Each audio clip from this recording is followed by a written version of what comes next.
Yeah, I'm not quite sure what's going on here. It was packed like that. When I opened the box, it took a minute to register what the hell's going on. So either the neck is broke and it's turned in the package, or they packed it that way, or it's loose, or somebody threw Kylo down a well and I'm gonna die in 7 days.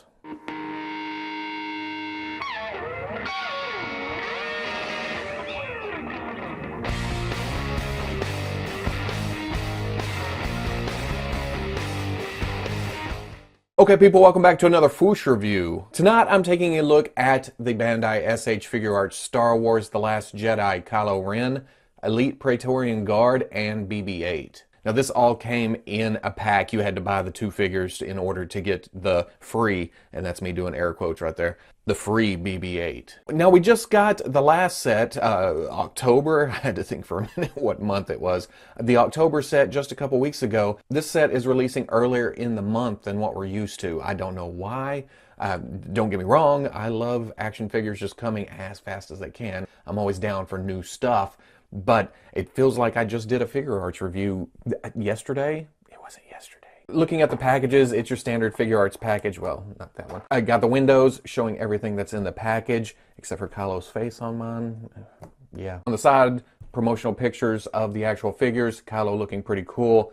The guard looking very underbitey. On the back, more promotional pictures, making them look all cool, all the accessories they come with. Down here is the unreadables, the warnings. Over here it says beware excessive whining. Over here it says not an actual chess piece. Unless you got a bunch of them, and then I guess you could use them as a check.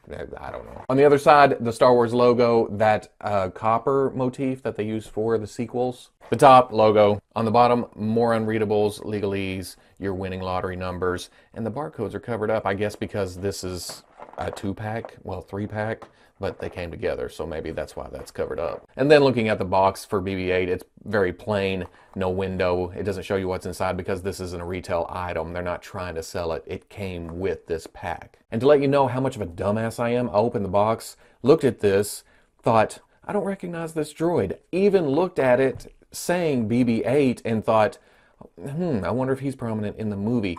Then I was on the Tamashii site later and realized BB-8 comes with this set, and I thought, did I not get BB-8? I'm one of those guys that if you change your hair color, I'm not going to recognize you for a good 5-10 minutes. I'm just going to sit there wondering who the hell's talking to me, and then it'll click. But yeah, the grayscale right there totally threw me off here. But I'm going to get these open, and, well, I kind of know what's going on here. I kind of know what's going on here. This will be interesting. Okay, once again, just to show it, the BB unit comes in pieces in a bag. This is how we usually see stands and such. I think from Mafex. I'm not sure, but it's easy to put together. You got to put the antenna in and then just put the head on top of the dumbbell joint. Okay, and there we go, all out of the package, and some good here and some frustrating as hell going on. Starting with the Praetorian Guard, only because we've essentially seen this whole figure before. A couple of weeks ago, really. But don't get me wrong, the sculpt is nice. I love the sheen on this thing. It looks like armor. It's shiny and dull in all the right places. On the armor, it's very shiny. You can almost see your reflection in it. It just puts off that vibe of it's actually metal. But down on the plastic where it's supposed to be cloth, very dull. On the legs, very plain, which is okay because they're covered up 99% of the time anyway. And get up to the head, and I was interested in seeing this because it's a different design from the other two figures I have so far. The Black Series Overbite and then the SH Figuarts Roofy head. So I was interested in seeing Underbite, and when it comes down to it, I don't know how much I like it. It's a cool design. It goes with the other two, but out of the three, this may be my least favorite. It's still well done, don't get me wrong, but you know how it goes. Then we get to Kylo Ren. At first I thought they reused some parts, and they may have on the arms, but looking more closely at the first Kylo Ren and then this one, I think this is a completely new sculpt. The pants, the boots, it's all different. And if I were to say anything about the new sculpt, I would say it's a little bit soft. The arms match up pretty nice, but the tunic itself with the little checkered squares, they're not as deep as the original, which I think is okay. I think with the original they went almost too detailed. Here, I kind of like that it's been softened down a little bit. It's easier on the eyes. But then down to the boots, very nice sculpt here, very sharp. I love the buckles on it and the little actual design, the straps going around. there's something to look at. And then we get up to the head. I think this looks like Adam Driver. It kind of has that goofy yet stern look to it, and believe me, I have no room to talk when it comes to the looks department, but you know what I'm talking about. Adam has that kind of like he's not really evil look, and I think this captures that perfectly. The hair comes off as a little bit Severus Snape, but maybe it's like that in the movie. I don't know. I just feel like the sculpt is mostly there, and then get to the paint. It's the SH Figuarts printing tech for the face. The eyes look good. The eyebrows look good. The scar across the face, it's prominent, but not in your face. It's in his face. Mine looks like there's almost a 5 o'clock shadow for just the mustache. I don't know if that's dirt or chocolate milk or something else shadow, but it looks a little bit dirty. But you get them in normal light and it doesn't really affect anything. And then there's the BB-8. I complained about the last BB unit, the generic, we probably see them in the movie 2 minutes. Get to BB-8 here and it's a little bit more substantial. The sculpt is definitely BB-8. It shares nothing with the other BB unit I got. The sculpt is pretty sharp, but it kind of lacks in paint. It's just the orange and then some silver on top of the eggshell color of the plastic. No dirt, no weathering, nothing like that. Get up to the head and there's some black added to that paint scheme with the antennas. There's a little bit of silver there, but again, kind of plain in the paint, but it's definitely BB-8 sculpt. Looking quickly at the Praetorian, I think it's this. I think it's the flat back to the helmet that makes me not like it. It juts forward, it's kind of avian, kind of bird-like. Nothing against birds. I got absolutely nothing against birds, but I don't know, it looks front heavy. And then the body, we've seen it, but I still enjoy the hell out of these shoulder pads. They just work really well for what you're trying to do. Yeah, they crash, but they look great down, but I don't like the elbows compared to the Black Series. And then with the robes coming down as they are, they kind of give that traffic cone effect. It's kind of hard to pose unless you just splay it out and hold it out to get the legs into some kind of action position. With Kylo, where to start? I'm going to start with the head because that's the most pissy-offy piece on the figure. Pissy-offy. I don't know where it frustrates me. How about that? And that's mostly because the ball, I don't know. It's sunk really deep in there, and I don't know if this socket's too shallow or what's going on there, but it doesn't make a secure attachment to it. You get here and you try to get some movement and you're going to get some wobble. Of course it doesn't wobble when I want it now, but you try to move it at all and it's going to come loose and you get that wobble. And with it down there, you only really have the top of the neck, which doesn't allow for a lot of down, a little bit of up, a little bit of tilt, a little bit of tilt. And you get a little bit down at the bottom, but any movement you put on it, it comes off the ball. Now when we get to the alternate head and neck, it's more of a secure attachment there. But the other thing, and I don't even want to mess with the hands with the head on it, man, I don't think it's been since, maybe there was an Obi-Wan, but really what stands out in my head is Darth Maul and his wrists. Remember how much of a pain in the ass those were? I don't know if they want to make the bad guys in black frustrating or whatever, but it really seems like the wrist ball that goes into the hand is ginormous compared to the hole in the hand. And it doesn't help that they made the hands out of a really stiff material compared to the Praetorian, which is rubbery and goes on beautifully. But yeah, that thing just, I'm going to pull this off once. Oh my God. It's just, it is, oh, okay, there we go. And then I'm going to put on this hand because I like having the lightsaber wielding hand and then the splayed out force using hand or whatever you want to use it for. But this is just insanely difficult to put on there. Too much force is needed. And then for the BB-8, nothing to gripe about here. It's a freebie piece. It looks nice. But at this point, this is my 4th or 5th. It's not my favorite, but I got nothing against it. I'm not going to get too much into the articulation of the Praetorian. You can go back and watch the other review, and I don't say that like, I'm not doing this for y'all because I don't want to. I'm just saying I'm not going to make this video longer just to go over something I've already been over before. You can check out that review there. It is a little bit hindered in the shoulder because of the design itself, but you get a little bit more range of movement there than you do with the Black Series. For Kylo, I already went over the neck and its limitations and its tendency to fall off when you move it. The shoulder is on a ball with the cup in there. It matches nicely with the tunic coming all the way out to the shoulder. You get forward, you get back, you get some up, you get some down, and then that hinges up and swivels around. There's a swivel at the bicep, but it kind of creeps over the shoulder ball right there. It really hides it nicely. Double elbow comes all the way up. Figuarts wrist, you can have it going up and down, or you can take it, rotate it around, have side to side. Dumbbell joint at the waist, a little bit of forward, a little bit of back,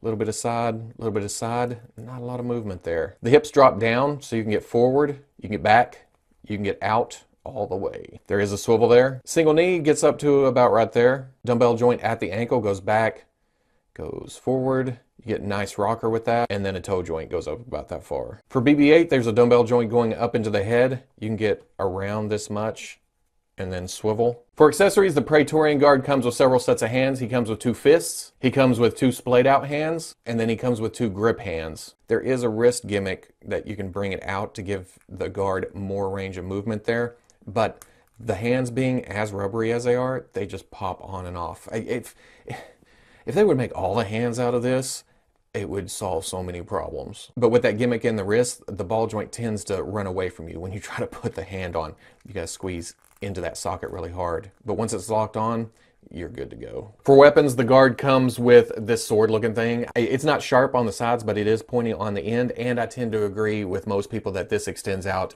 and becomes the whip. It's the same handle, it's the same look, it just has the red little sections in between what looks like the sword piece. Now the sword is a stiff material. The whip is a softer material. It gets good flex, but it always reverts to that position right there. And then we get to this guard's exclusive weapon, and that's a big ass spear. I dig the red to silver, red to silver, red. The lumps in between, and then you get to the blade. It's a nice silver, a nice shape. It's very imposing. You put it in his hand, and you have him standing up, or you're holding it, and it's just, it looks awesome with it. May not be my favorite helmet, but this may be my favorite weapon. Get to Kylo, and he has several sets of hands. He has a set of fists. He has a set of splayed out force using hands. He has a set of hands that are kind of a grip, but the fingers are pulled back. I didn't know what these were for a minute, but we'll get to that. He has a set of relaxed hands, and then he has a set of grip hands. We already talked about what a pain in the ass these are to pull off.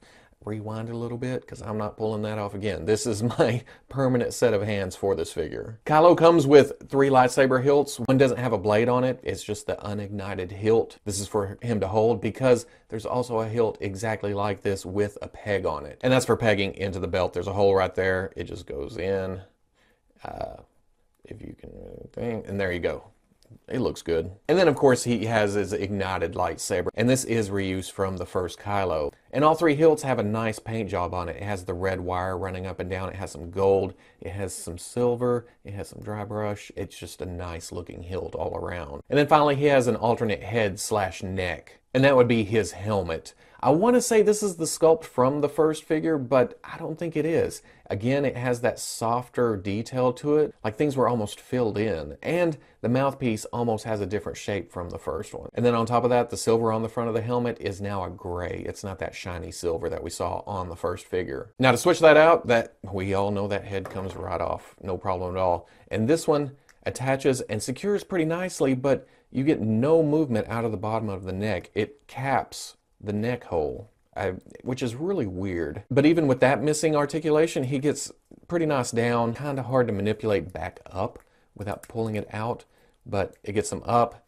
and it gets pretty nice tilt side to side. And the gimmick to this is the neck pulls out of that, and you can use it as a helmet. That's what those 2 weird hands are for, is to hold the helmet. And before anybody wonders, yes, the neck comes out of the Kylo head, and you can take the masked head and futilely try to put it up in there because it doesn't go. They made the socket too deep for that neck to go up in there. You can see from the 2 necks, this one, the dumbbell joint, is much longer than the masked head. Why? I don't know. They could have easily made this switchable and solved some of the problems there, but nope, they made them different. For BB-8, he comes with the clear cup stand, and he goes in that, that's it, and he stands. Now, if you remember with the other BB unit, if you went off to the side a little bit, it falls over. It doesn't really want to stay up unless you have it straight up. With With BB-8, you can get a little bit more, and he stays up. It almost feels like BB-8's a little bit more heavy,